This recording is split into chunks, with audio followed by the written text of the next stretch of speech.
पोरीचं लग्न म्हणजे बापाच्या खांद्यावर असलेला 10 हत्तींचा भार आणि हा भार तो बाप पोरीच्या जन्माच्या पहिल्या क्षणापासून वागवत असतो। ती पावलं टाकायला लागते तेव्हापासूनच बापाच्या डोक्यात हिशोब सुरू होतो। शाळा, कॉलेज, दागदागिने, कपडे, मानपान आणि सगळ्यात मोठं म्हणजे लग्न। सुरेश जाधव यांच्यासारखा बाप हीच स्वप्न उराशी घेऊन जगला। एका शेतकरी कुटुंबातल्या बापानं उगाच कुठल्या हव्यासा पाही नाही तर फक्त आपल्या लेकराच्या डोळ्यात आनंद बघण्यासाठी 16 लाख रुपयांची पुंजी मल्टी स्टेटमध्ये ठेवली होती। त्याला खात्री होती की माझ्या लेकराच्या लग्नासाठी ही पुंजी उपयोगी पडेल, पण नियतीनं आणि भ्रष्ट व्यवस्थेनं त्याला फसवलं। मुलीच्या लग्नासाठी ठेवलेले पैसे परत न मिळाल्याने बीडच्या गेवराई तालुक्यातील खडे गावात सुरेश जाधव यांनी टोकाचं पाऊल उचललं। छत्रपती मल्टीस्टेट बँकेच्या गेटला गळफास घेऊन त्यांनी स्वतःला संपवून घेतले। त्या पोरीच्या लग्नाऐवजी तिच्या बापाच्या अंत्यसंस्काराची तयारी घरात सुरू झालीये। नक्की काय घडलंय सविस्तर जाणून घेऊया या व्हिडिओच्या माध्यमातून। नमस्कार, मी काजल भालेराव आणि तुम्ही बघताय विषयच भारी। सुरेश जाधव यांचं आयुष्यही इतर सामान्य बापासारखंच होतं। मोजक्या गरजा, कष्ट आणि एकच मोठं स्वप्न, आपल्या पोरीचं डोलात लागलेलं लग्न। त्यांनी कमवलेला प्रत्येक रुपया जपून काटकसरीनं वापरून बँकेत ठेवला होता। छत्रपती मल्टीस्टेट बँकेत 11 लाख आणि ज्ञानराधा मल्टीस्टेटमध्ये 5 लाख अशी एकूण 16 लाखांची पुंजी त्यांच्या नावावर होती। त्यांनी ही रक्कम केवळ व्याजासाठी ठेवली नव्हती तर भविष्यासाठी आपल्या लाडक्या मुलीच्या लग्नासाठी ठेवली होती। पण नियतीचं गणित मात्र वेगळंच निघालं। मुलीचं लग्न ठरलं, तयारी सुरू झाली, पायघड्या, कपडे, नातलगांना आमंत्रण सगळं सुरू होतं। पण पैशाची गरज जेव्हा खऱ्या अर्थानं उभी राहिली तेव्हा सुरेशराव पुन्हा पुन्हा गेले बँकेच्या दारात। एकदा नाही, दोनदा नाही, तब्बल कित्येक आठवड्यांपासून ते बँकेच्या फेऱ्या मारत होते। दरवेळी त्यांनी विनंती केली, माझेच पैसे आहेत, मुलीचं लग्न आहे, मदत करा। पण बँकेकडून उत्तर येईना।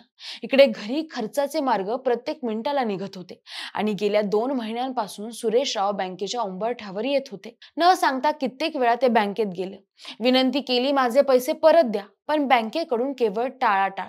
एक दिवस त्यांनी मानसिक तणावात येऊन विषारी औषध पिऊन स्वतःला संपवण्याचा प्रयत्न सुद्धा केला होता। त्या घटनेनंतर थोडा वेळ मल्टी स्टेटला जाग आली आणि 2.5 लाख रुपये त्यांना परत दिले। पण उर्वरित 9 लाख रुपयांचं काय?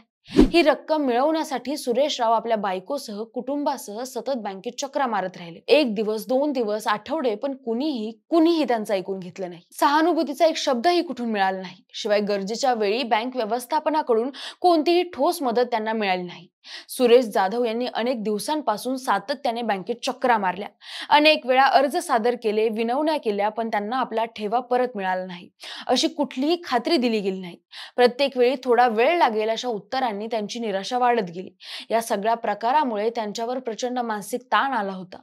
मग बुधवारी जाधवांचं सगळं कुटुंब पुन्हा एकदा बँकेकडे गेलं, शेवटची आशा घेऊन। पण तिथेही तसंच, उत्तर मिळालंच नाही। एका बापाचा काळजीनं भरलेला चेहरा, त्याच्या डोळ्यातलं मागणीनं भरलेलं ओझं हे बँकेच्या भिंतींना काही जाणवलंच नाही। हा सारा मानसिक आणि भावनिक त्रास सहन करता करता अखेर त्या असह्य तणावातून सुरेश जाधव यांनी पहाटे 3च्या सुमारास छत्रपती मल्टीस्टेट बँकेच्या प्रवेशद्वारासमोर स्वतःला संपवून घेतलं। या प्रकरणात त्यांच्या पत्नी कविता सुरेश जाधव यांच्या तक्रारीवरून संतोष उर्फ नाना बसंत भंडारी यांच्या विरुद्ध पोलिसांनी गुन्हा दाखल केलाय। हा प्रकार समोर आल्यानंतर प्रशासनाची जबाबदारी आणि मल्टीस्टेट बँकांवरील नियंत्रण या मुद्द्यांवर पुन्हा एकदा प्रश्न उपस्थित होत आहेत। जिल्ह्यात मागील 1.5 वर्षात जवळपास 11 मल्टीस्टेट बँका बंद पडल्या असून अशा बँकांमुळे अनेक नागरिकांचे आर्थिक नुकसान आणि मानसिक खच्चीकरण होते। आता आणखी किती निरपराधांना आपला जीव गमवावा लागणार हा प्रश्न जनतेच्या मनात खोलवर रुजतो। या घटनेमुळे संपूर्ण गावात आणि बीड जिल्ह्यात हळहळ आणि संताप व्यक्त केला जातो। गेवराई पोलिसांनी या प्रकरणाचा तपास सुरू केला असून हे स्पष्ट केले की पैसे न मिळाल्यामुळेच त्यांनी स्वतःला संपवलं।